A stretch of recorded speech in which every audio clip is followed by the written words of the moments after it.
gara-gara kerja kemudian kamu sampai nggak boleh pakai jilbab dan kamu ikut aja. Habisnya kerjaan menuntut saya seperti itu, ya udah mau gimana lagi. Uang yang kamu dapat haram, teman-teman sekalian. Habib Umar bin Hafid yang bilang, bukan saya, Habib Umar bin Hafid. Jika pekerjaan duniamu membuatmu meninggalkan yang diwajibkan oleh Allah Subhanahu wa taala atau membuatmu melanggar hal-hal yang diharamkan oleh Allah Subhanahu wa taala, menerjang hal yang diharamkan oleh Allah Subhanahu wa taala, maka kamu harus tahu bahwa yang kamu dapat dari dunia tersebut hukumnya adalah haram. Perbuatanmu, pekerjaanmu membuatmu harus suap, menyuap, ya, suap menyuap, bukan makanan, bukan, suap menyuap, sogok menyogok tuh, disogok ataupun menyogok. Ini katanya Nabi Muhammad, ar-rashi wal murtashi finnar. Orang yang menyogok ataupun orang yang disogok di neraka tempatnya. Naudzubillah. Nah, kamu bekerja membuatmu harus menyogok untuk naik jabatan, dan kamu melakukan itu, tuh uang yang kamu dapat dari itu haram. Pekerjaanmu membuatmu harus jalan sama laki-laki, teman-teman sekalian, berduaan keluar kota, itu kan ya, harus berjumpa dengan klien lain jenis, maksudnya laki-laki, ngobrol berduaan. Tidakkah kamu baca katanya Nabi Muhammad, enggak berduaan laki-laki dan perempuan kecuali yang ketiganya adalah setan.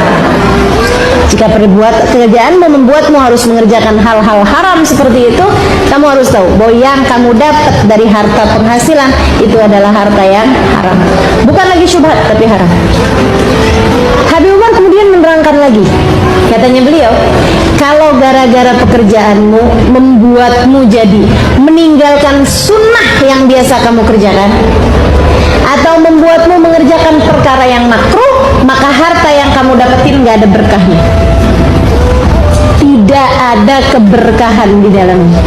Misalnya biasa-biasa sebelum kerja duha rapi, gitu ya, pagi-pagi selain duha dia istikharah juga.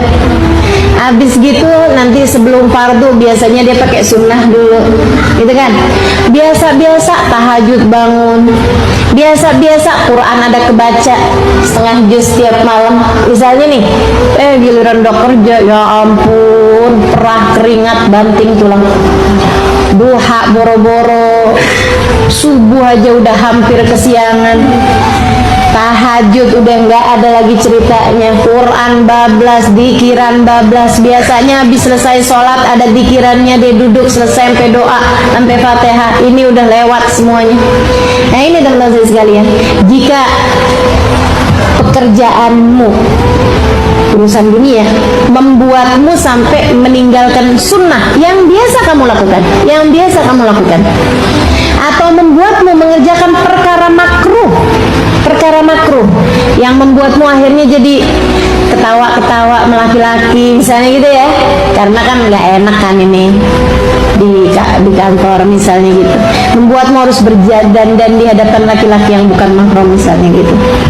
Oke, ada pendapat yang mengatakan itu haram, ada pendapat yang mengatakan itu enggak, perkara yang tidak baik kan gitu ya. Ala kulli hal, uang yang kamu dapat dari hasil pekerjaan tersebut tidak ada keberkahannya.